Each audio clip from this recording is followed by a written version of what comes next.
Hi, everyone. Welcome and thank you so much for joining us today for our professional development series presentation, Leading Through and with Vulnerability. The Duluth Chamber is incredibly grateful to provide this offering free of charge to our chamber members because of the generosity of our sponsor, the College of St. Scholastica Stender School of Business and Technology. So before I go ahead and introduce our speaker, I'd like to invite Rick Revor, the Dean of Strategic Development and a professor at the college, to say a few remarks on behalf of the Stender School of Business and Technology. Rick? Thanks, Chris. Again, as Chris mentioned, my name is Rick Revor. I serve as Dean of Strategic Development at the college. I'd like to thank the Chamber team for offering this series.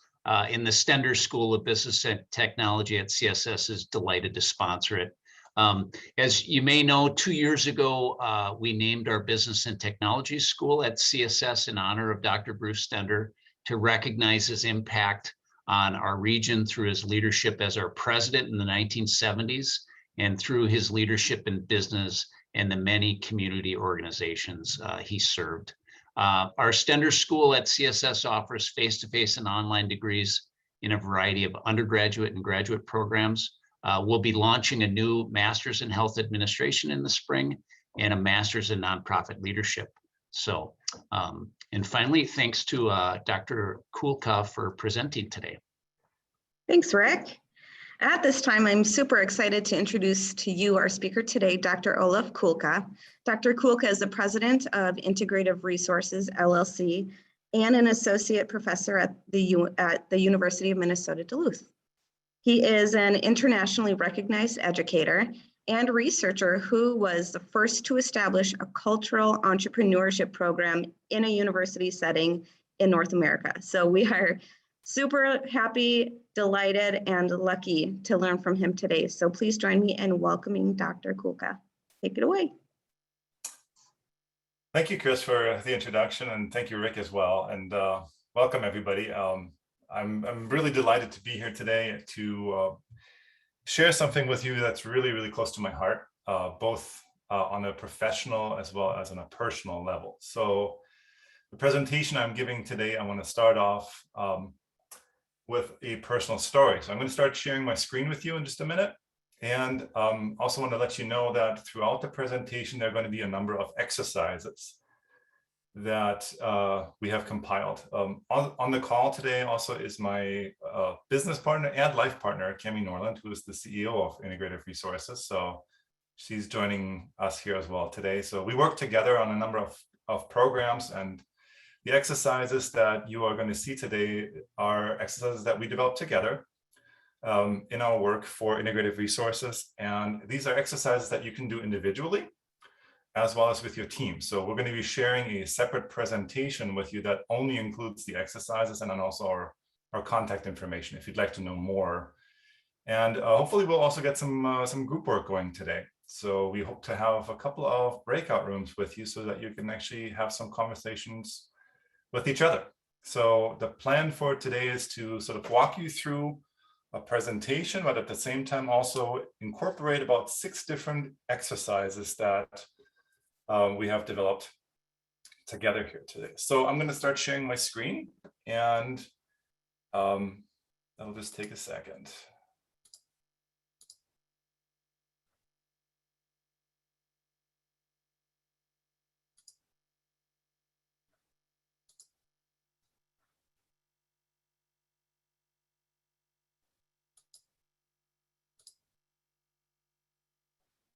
All right.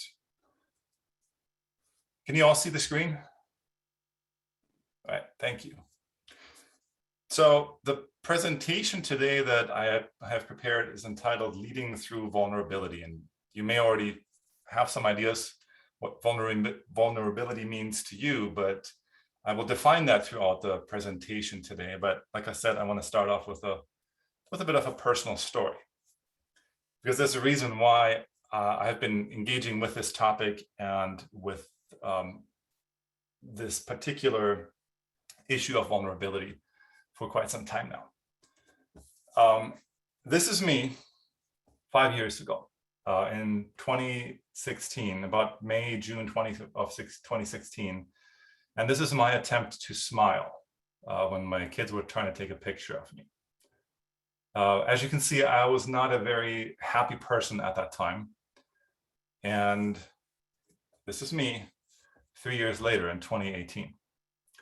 And this is a more recent picture, a little selfie that I took while I was working here at home and actually giving another online seminar. So what I want to emphasize with this particular series of images is that at least I can see a serious transformation in the way my face looks.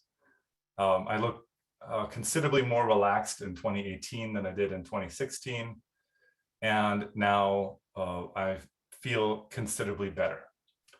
Well, the reason for that picture in 2016 there was the most traumatic event that I experienced in my life, or actually a series of traumatic events that included an assault, that included some conflict, that included a mental and physical breakdown that I suffered as a consequence of that, or burnout, as some of you might be familiar with.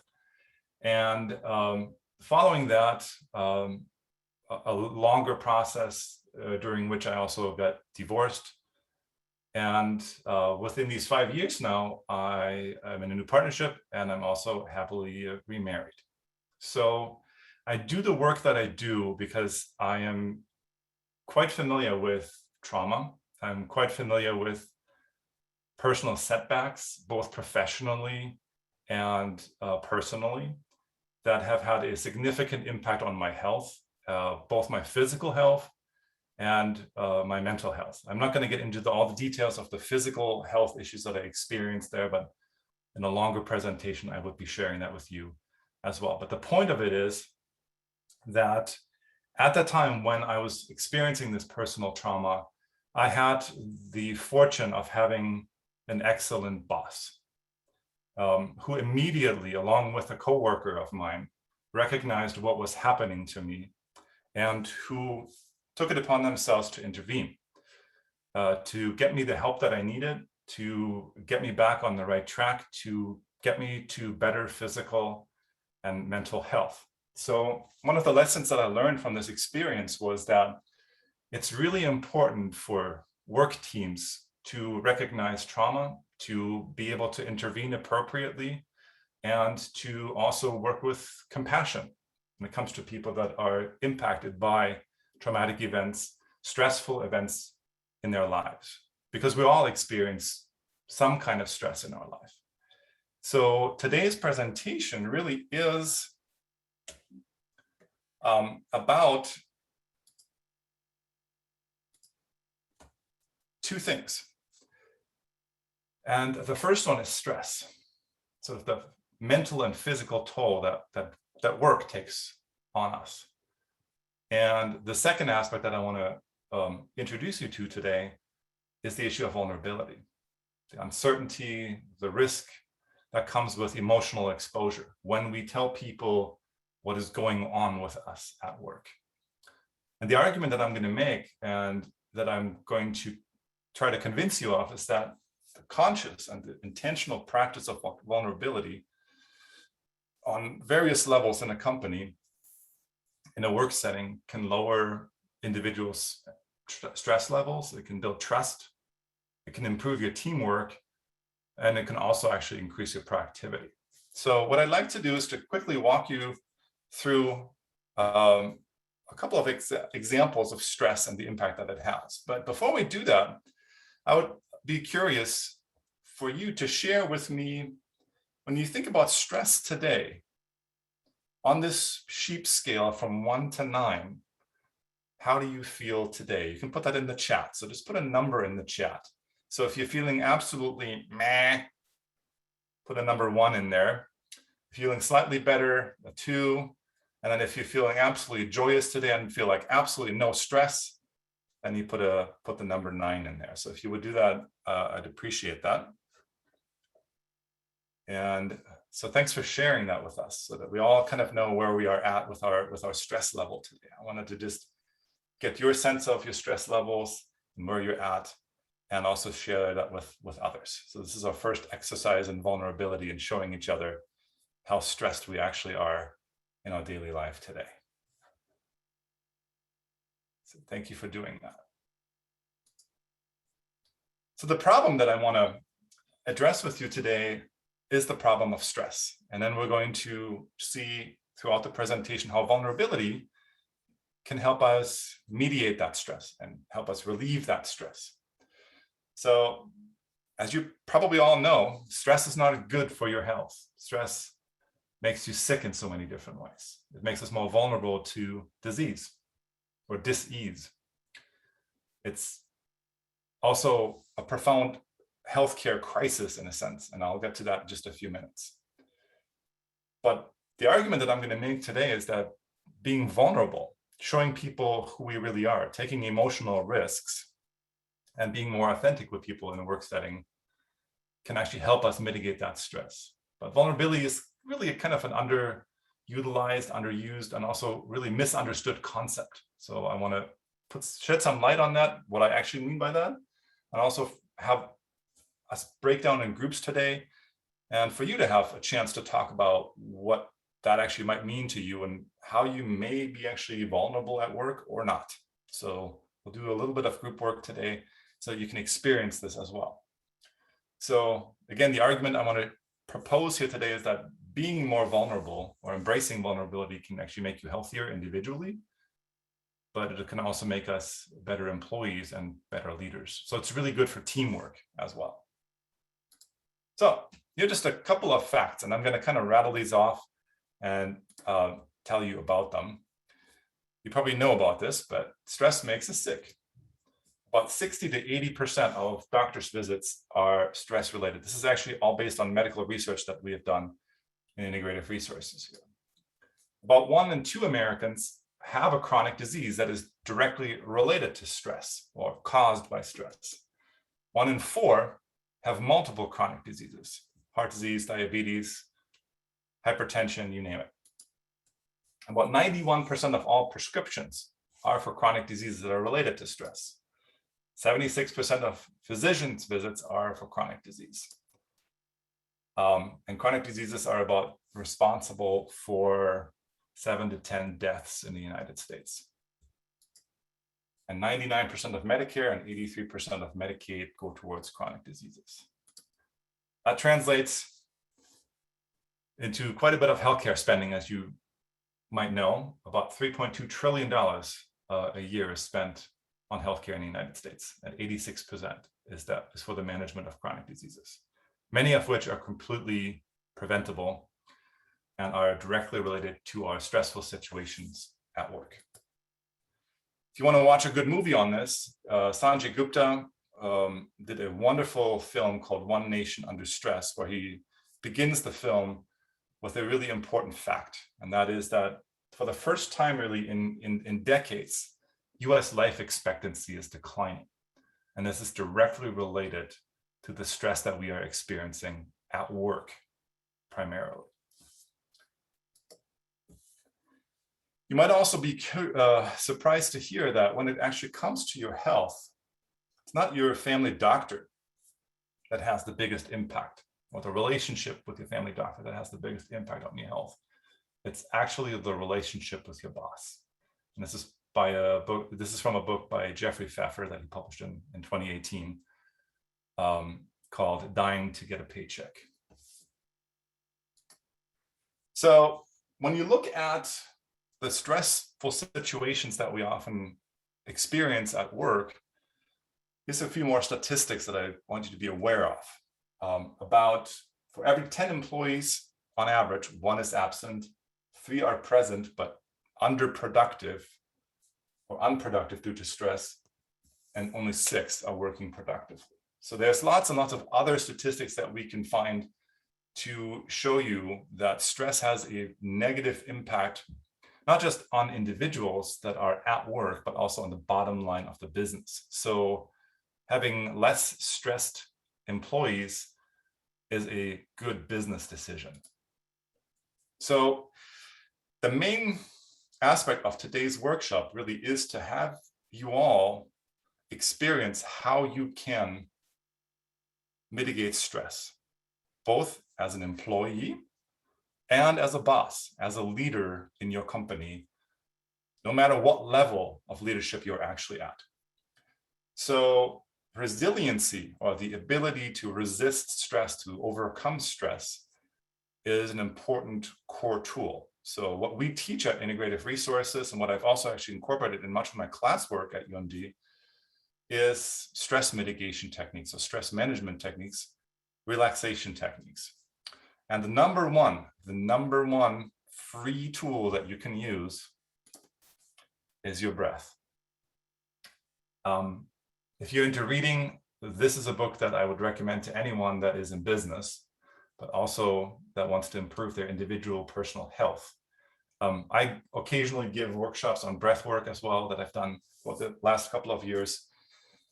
And much of what I teach is based on the techniques that are part of this book here by James Nestor called Breath. So we're going to get right into an exercise. And you can do this exercise anytime on your own. And we're going to do it here in our group for about 2 minutes. But I would recommend to actually try this out for about 5 minutes at a time, twice a day, at the beginning of the day and at the end of the day. And this exercise is called Resonant Breathing. It's a breathing technique that basically encourages you to breathe in for about 5 seconds and then to breathe out for 7 seconds.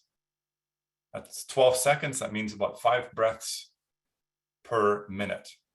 Somewhere between 5 and 6 breaths per minute is the ideal breathing rate to calm down your nervous system and also to improve your heart rate variability, which is an important measurement of your health. So it is the most effective calming technique. And there's actually an app called the Breathing app, which you can find on the Apple App Store. I don't think this is actually available for Android people, but we will give you the presentation today and you can actually follow the video that I'm going to show you. So the video that I'm going to show you is directly a screenshot from my phone and shows the opening of the app. And all you need to do is to follow the prompt. It's basically an expanding balloon. And so whenever the balloon is expanding, you breathe in, and whenever the balloon is contracting, you exhale. So it might take you a few rounds to sort of get in tune with this, but I want you to experience about 2 minutes of this. And there's also a sound prompt that goes along with it. So I'm just going to play this and let you all experience it. And I'm going to encourage you to inhale as this balloon is expanding and to exhale and to follow along with the prompts, the visual and the audible prompts that you see.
All right, I hope you enjoyed that. And maybe you're already feeling a little bit more relaxed now after doing this for 2 minutes. I do promise you that if you find this app and do this for about 5 minutes a day, especially in the morning or in the evening, I like to do this in the evening, especially because it helps me fall asleep. So it's a really nice way to kind of calm down after a busy day and to just kind of focus in on just breathing. This is the most basic, the simplest, and also a free exercise that you can do that will improve your health by relaxing. Now, sometimes it's much more difficult for us to relax in the spur of a moment when things get heated at work, when there's a stressful situation, and when you might be under duress at work. Deadlines, for example, a big project has to be finished, or there is a traumatic or stressful situation that's unfolding at work. However, there's also something that you can do about that. And that is actually by practicing good stress. So we can condition our body and our body's stress response by intentionally challenging our bodies to overcome certain stressful situations. There's a significant difference in our reaction in the body, depending on unexpected stress or expected stress. So when we expect stress, when we expect that something is going to be uncomfortable, we are mentally preparing ourselves for all those situations where we get unexpected stress and we actually react better. So there are a number of different ways in which you can train yourselves to be less stressed when the real stress hits by intentionally training yourselves to be exposed to minor stressors. Very simple one that you may or may not have done is to take a cold shower, or at the end of a hot shower, to turn the shower onto ice cold and finish off with 30 seconds of an ice cold shower. It's not comfortable, but it definitely wakes you up, especially if you do this in the morning. But the whole point of an exercise like this one would be to intentionally build in little stressors throughout the day that you are completely in control of. Another one that's also directly related to breathing is a breathing technique called the breath of fire. It's also a Tibetan technique called Tumo that's slightly more complicated, and I won't teach you that one today, but I want to also introduce you to a technique called breath of fire that is essentially a form of controlled hyperventilation. Now, I want to mention a couple of caveats here before I show you what this looks like.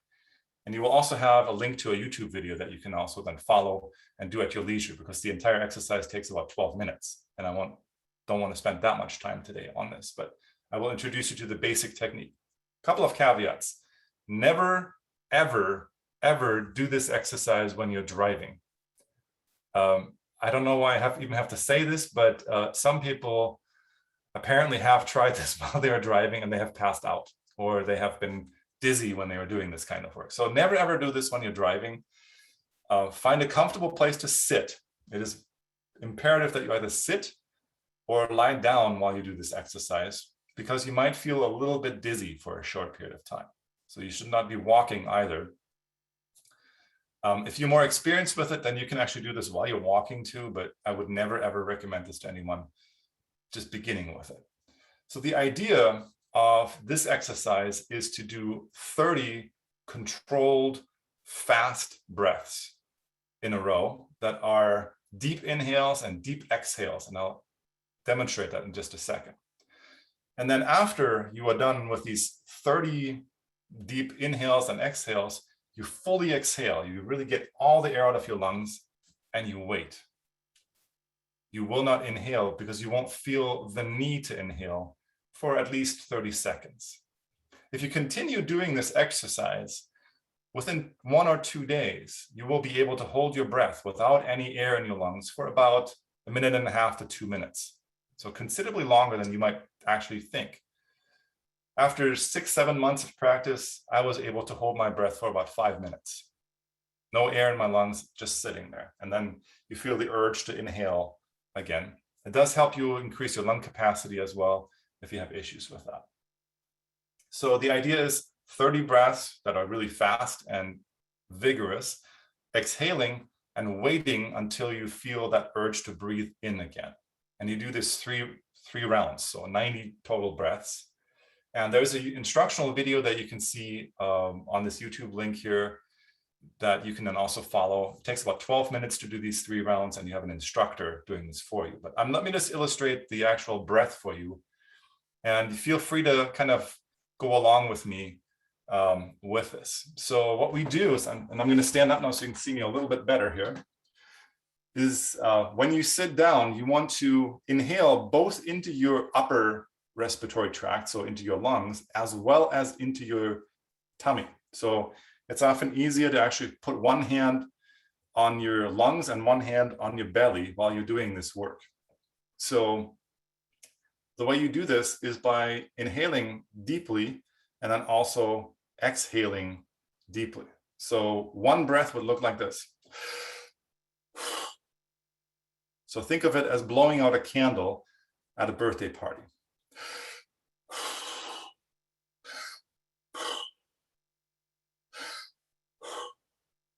So when you're doing this, you should feel both your hand on your lungs as well as the hand on your stomach move quite vigorously. So I want to encourage you now to sit down. I'm not going to do this myself here while I'm standing up because I don't want to pass out. And I want to just get us through a round of about 10 breaths. So I'm encouraging you to just go along with me. And what you likely will feel after 10 breaths is that you might feel a little dizzy in the head, and I'll explain why that happens after we do this. So just follow along with me for about 10 breaths and try. You're welcome to turn your camera off if you want to do that for a couple of minutes while we're doing this. So hopefully you'll tune back in after this. So I'm just going to demonstrate the breathing here for you, and you can follow along with me.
All right, I think this was about 10 for me.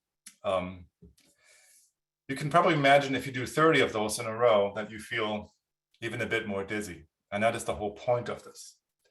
This is controlled hyperventilation. And during controlled hyperventilation, what happens is that you are essentially draining your head of oxygen and filling it with CO2 or carbon dioxide. And the rest of your body gets flushed with oxygen. So if I had a pulse oximeter, we'll put that on my finger, it's typically somewhere between 97 and 98% oxygen saturation in our blood. You probably get it close to 100% if you do this during this exercise. So we're flushing our body with oxygen, and we're actually draining our body of our head of oxygen and filling it with CO2. So you are technically hypercapnic, or you are low, you have low oxygen in your brain, and that's why you're feeling a little dizzy.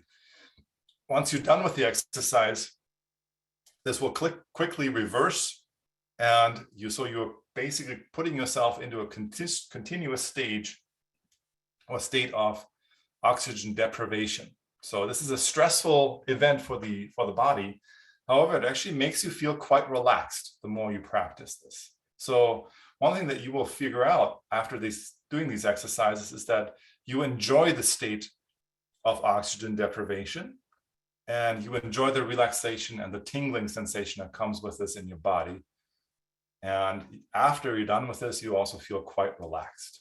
So this is a way to train your body to experience good stress. That then also makes you more prone to resist the real stressors in your life.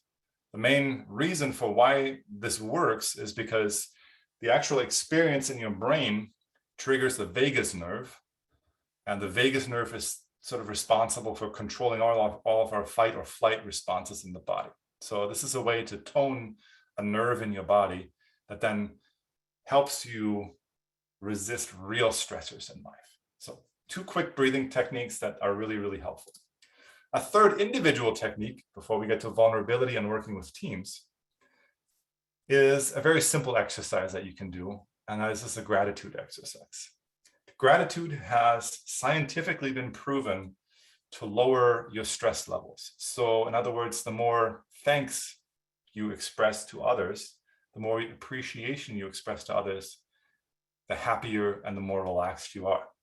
So what Cami and I do on a regular basis every morning is to wake up and really, as a first thought of the day, to visualize and think of 5 people that we are grateful for. So one day this could be the mailman that delivers the mail on time every single day. It could be a family member that did something really nice for us the day before. So you can rotate the people that you are grateful for. This actually also helps with this exercise. So this only takes a minute to simply wake up and think of 5 people, to visualize them in your head and visually express your thanks to them in your head.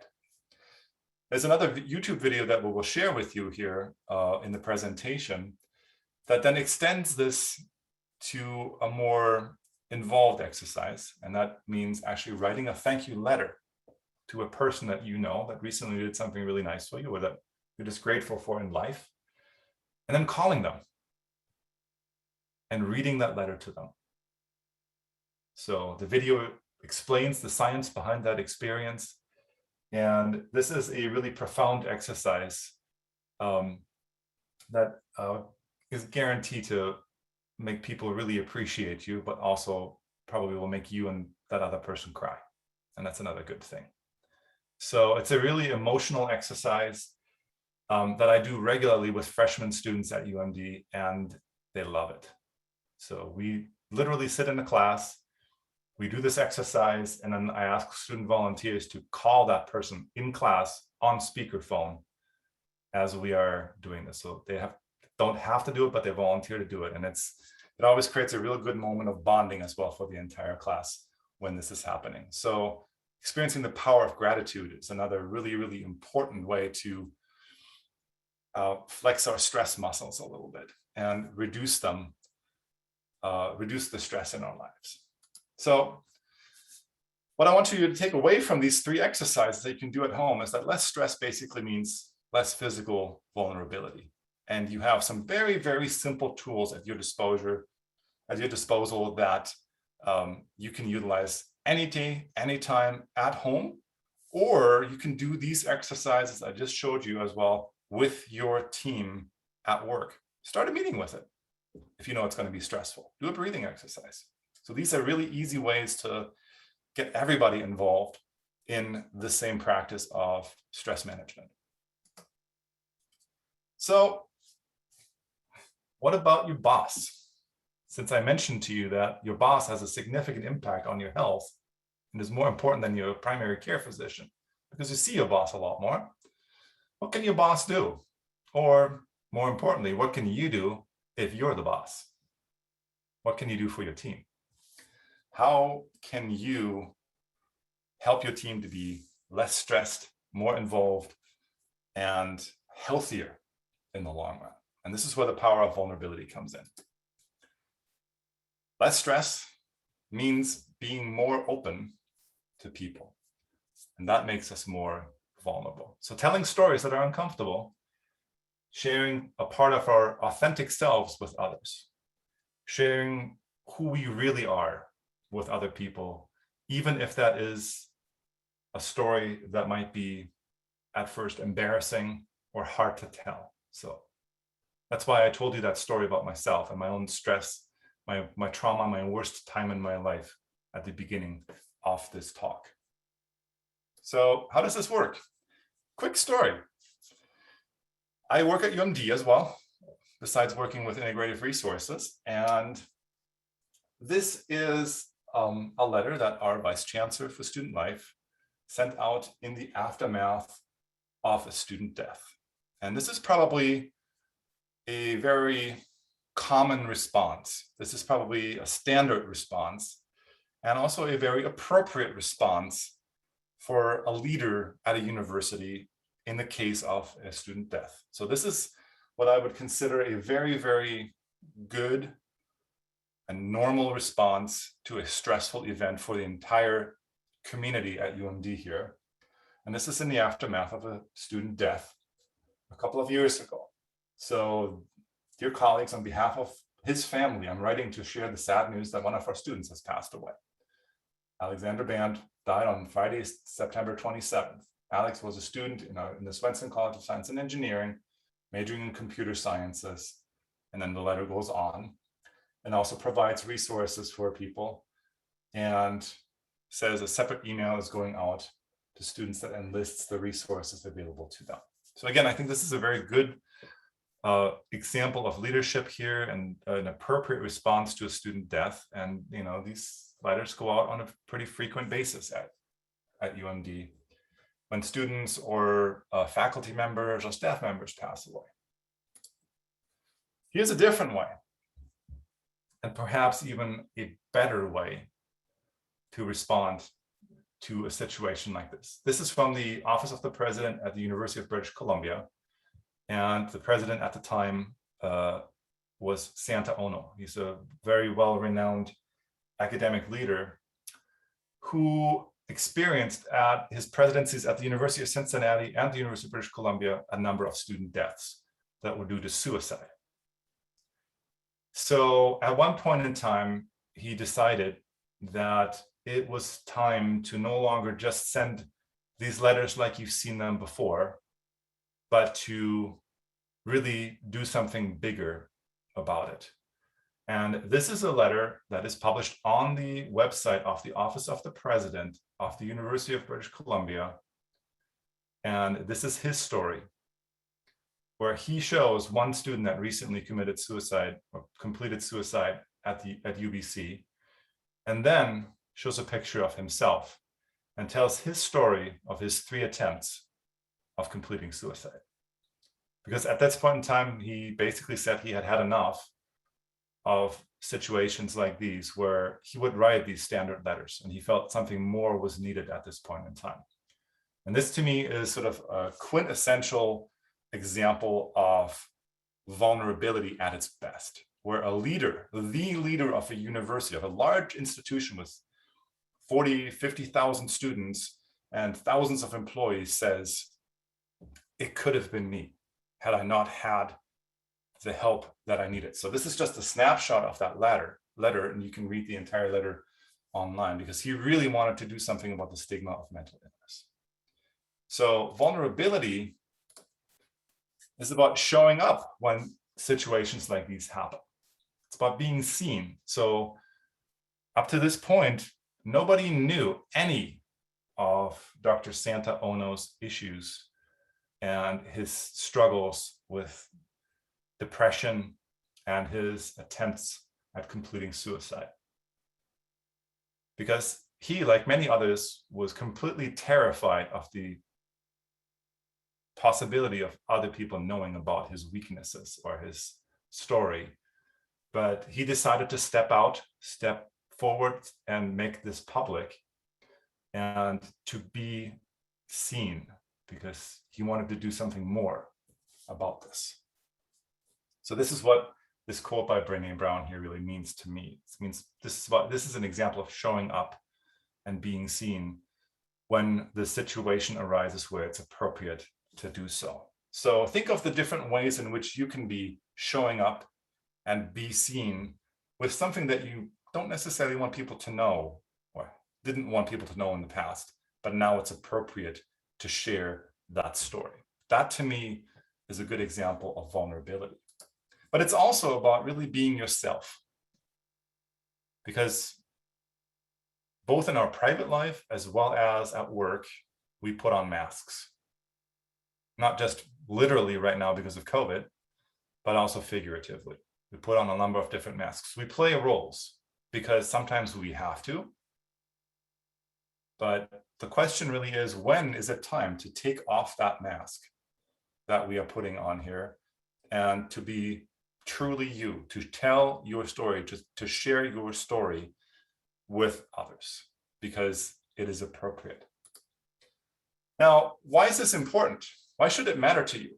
Turns out that there are a number of Harvard Business Review articles written by psychologists, behavioral scientists, entrepreneurship scholars, and medical doctors that show that being vulnerable is actually good for you, mentally and physically, because you can manage your stress by actually showing what you value and who you really are, to show up as your true self at work. So one article that we're going to share at the end with you today, it's a short read, about 3 pages.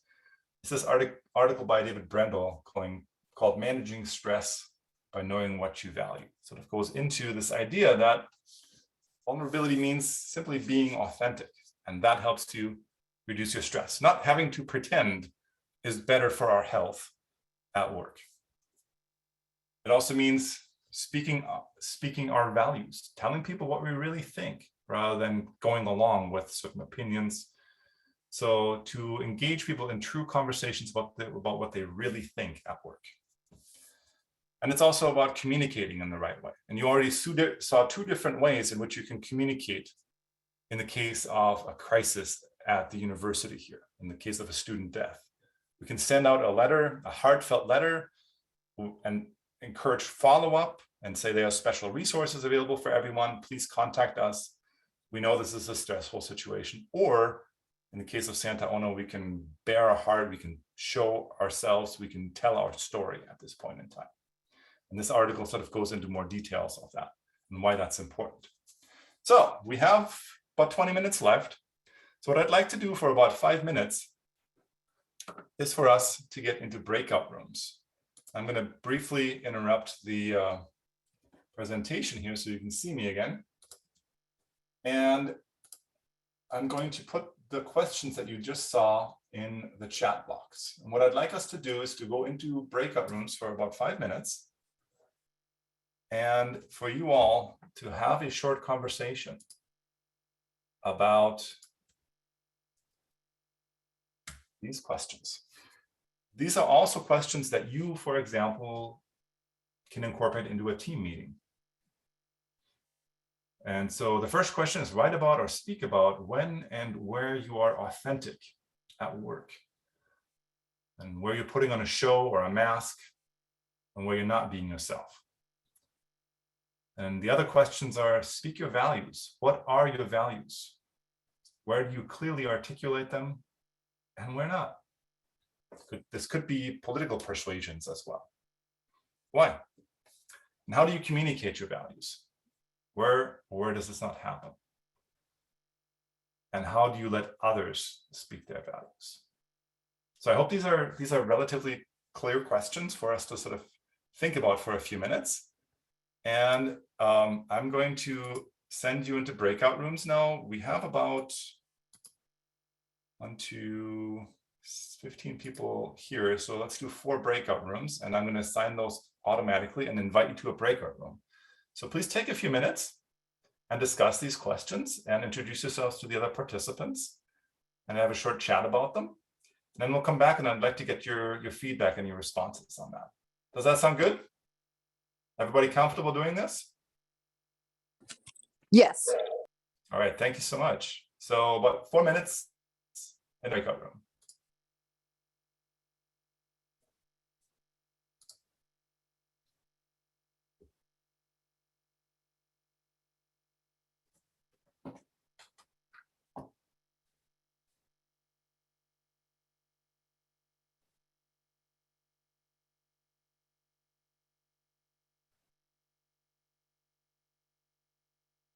It's okay if you don't want to join us in the breakout room, so you can just stay in the main room.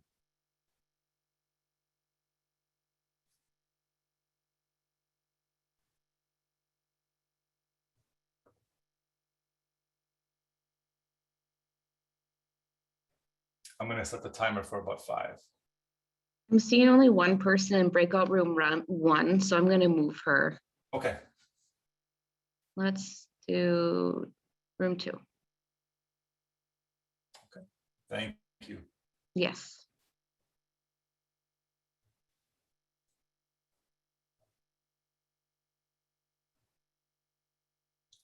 So that gets us to about 12:50, and then I will introduce the other exercises for people to do at home or with their team. But I wanted to have everyone at least a chance to experience this.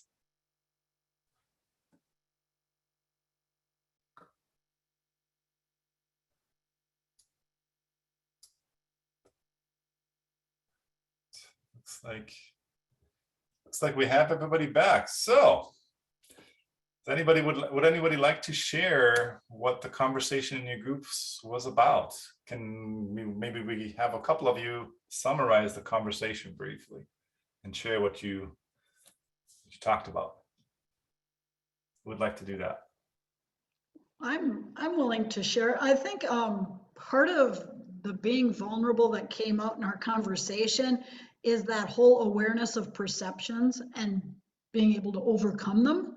Well, I think people see me as X, and just making those assumptions, and how do you get comfortable so that you're okay with, because you can't read others' minds, and just to say, oh, well, if I'm comfortable with me, it doesn't matter. So I think that whole, and Chakanwa spoke and she said to find stability in my own joy, which was, I thought, a beautiful sentiment, and just being able to be vulnerable because you have that solid core, of value for yourself. And that comes down to your values and actually, truly expressing your values.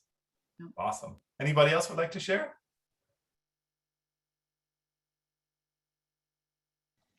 I think in our group, we had a common realization that sometimes in more private speaking arrangements, like a one-on-one with a boss, you feel more comfortable being true to yourself versus a larger group where you're feeling more guarded and concerned that you're being perceived equally across all these different mindsets. So that might be a good indication that we should have more private conversations and feeling more like we're in a safe space.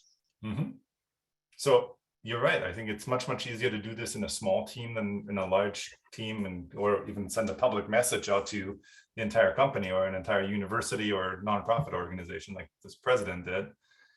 So you can certainly scale this up gradually. And I think this is another really important message that I hope you kind of take home from this. Any other comments from anyone that you'd like to share?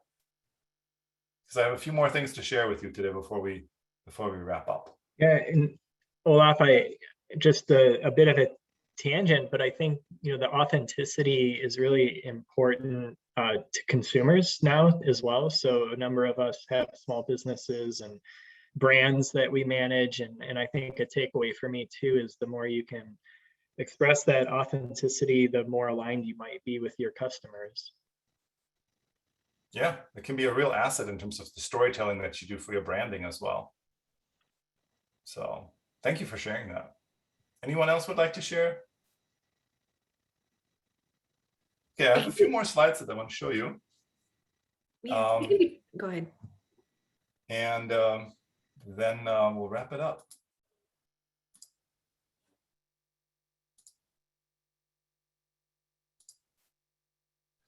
So we're going to share a couple more articles with you at the end today here that we'll put in the chat.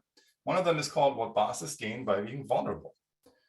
And there's a couple of really interesting facts in this article, especially that when we sort of think of our employees, we always think of them or assume they're all engaged.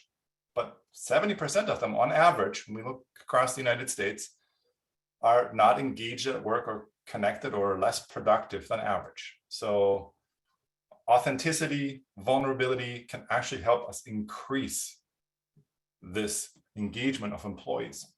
So for a boss, this brings trust in your team, this increases work ethic, and it also increases productivity and health. And the article sort of goes into the various studies that actually have proven that this is true. So this is not mumbo jumbo. This is science that's behind this that has proven that this actually works. Vulnerability works as a leadership tool.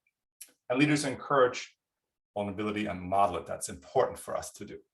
How can you do this? I'm going to just very briefly walk you through a couple of things but before that, I just want to share another book with you that sort of really dives deep into the issue of vulnerability, and it's Brené Brown's Daring Greatly. In that book, she basically emphasizes why vulnerability is such a bad thing or has such a bad rap. And that's because we equate it with shame. That we shouldn't show weakness, we don't fail, we can't be wrong, we don't show fear or hesitation or uncertainty when we're in a leadership position, especially. Confidence, competence, authority. That's what's in many ways expected from us as leaders. But it turns out that the science actually is on the other side of it and emphasizes that vulnerability is just as important. So here's an exercise that you can do with your team, and we won't have time to go into the breakout groups now, but we share this with you. Think of a situation where vulnerability or the lack thereof has had an impact on your work environment. It's a good question to ask your team, and I'll put this in the chat in a minute. How did that personally impact you? What are the biggest barriers towards vulnerability? And this is for an individual or for a team to discuss. But more importantly, what are the consequences of not being vulnerable? This is a really great team building exercise to just focus on these four questions here. You can have a really, really deep, authentic, honest conversation about it. And you can also introduce in the same meeting that you have people to a way to actually physically improve their vulnerability by building their confidence. And this is all based on the book by Amy Cuddy that you can see here called Presence. And shows you that body language actually improves and influences your brain. So the way we stand, the way we sit, the way our posture works during the day actually influences the balance between testosterone and cortisol. And this is for both men and women. Testosterone is the confidence hormone.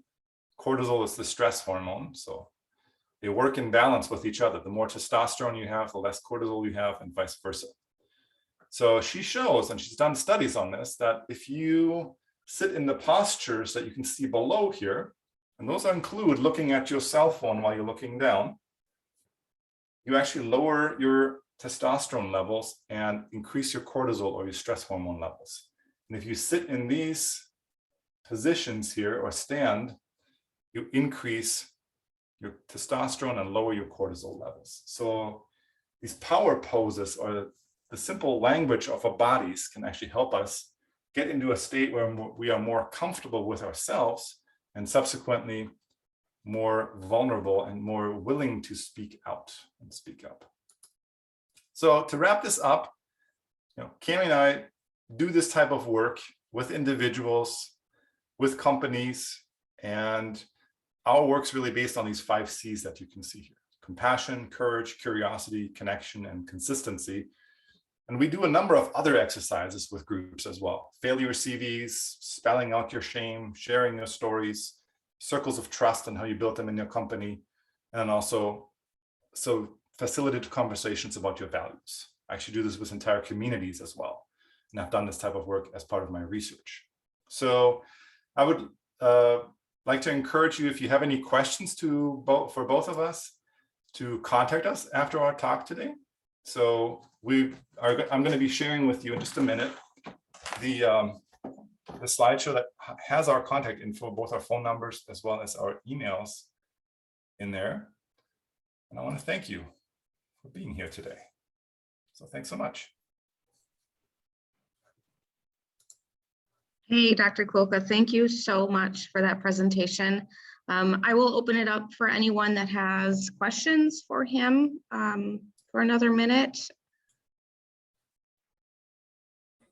I don't have any questions, but I would like this. I guess I can turn on my camera. Hi, this is Raquan. I don't have any questions. I would just like to say thank you, Olaf and Cami, because it's just another opportunity and another reminder to continue to be as vulnerable and safe and responsible with your vulnerability in your personal life as well as in your business life and making space for others to be vulnerable without shame connected to it. Yeah, I agree. Thank you for sharing that. Thank you, Shaquana. I did just share 2 articles with you through the chat, and the third one is on its way. So you should see those popping up. And these are the ones that I mentioned. And then let me see if I can get the presentation uploaded here as well. Perfect. Olaf, 2 of your attachments are the same, so you might have grabbed the wrong Oh, file. yeah, I did. Here's this. There you go. Okay. This is Rick. Great presentation, Olaf. A question I have on communicating your values. I feel like I communicate my values through my actions. So are you thinking communicating them actual verbally, or what does that look like, communicating your values? Yes, I think verbally it's really, really important. And an example that I can give you would be from my own personal experience at the university. Chancellor Black years ago called me on my phone, and it's very rare that as a faculty member or an administrator, you get a call from the chancellor. So you pick that up. And he asked for my advice for getting a speaker for a speaker series that we have at UMD. And I'm like, okay, that's a great question. I'm happy to answer it. And I gave him some suggestions, but I couldn't help myself. I asked him, how come you're asking me? And he said, well, he had heard through the grapevine that I was familiar with people or speakers that could speak to a more classic liberal or libertarian perspective. And I said, oh, I never uttered that myself. It's interesting how the word got out. But it really made me curious. And after that, I felt like, well, if the chancellor knows, everybody else might as well know. So I'm going to share my perspectives on this from now on. Okay. So that was sort of a wake-up call, where then I said, well, I guess there's nothing to hide in terms of my politics. And I'm European. So I started talking about it. I started writing about it. I started blogging about it. I put LinkedIn posts out about this. So in a sense, I started telling my story or communicating the values that I really believe in. So I hadn't done that before, and this was a trigger for that. So that's what I mean by it. Like, great. When these situations come up saying, what do you really believe? Well, tell it. Yep. Great. Thank you. I did share the presentation with Chris. Can you maybe share it with everybody else? Or is there a way to share by email? I will happily share these attachments and the presentation by email. I don't know that I am able to share it through the chat here right now. Okay. So I will follow up with presentation, these attachments, and the recording, so you can go back and rewatch it or share with colleagues or friends if you need to. Awesome. Yeah, well, thank you so much, everyone, for being here. Olaf, thank you so much. This was fantastic. Thanks. And I hope everyone has a great day. Yeah. Thank you all. Thank you. Thank you. Have a good day. Bye.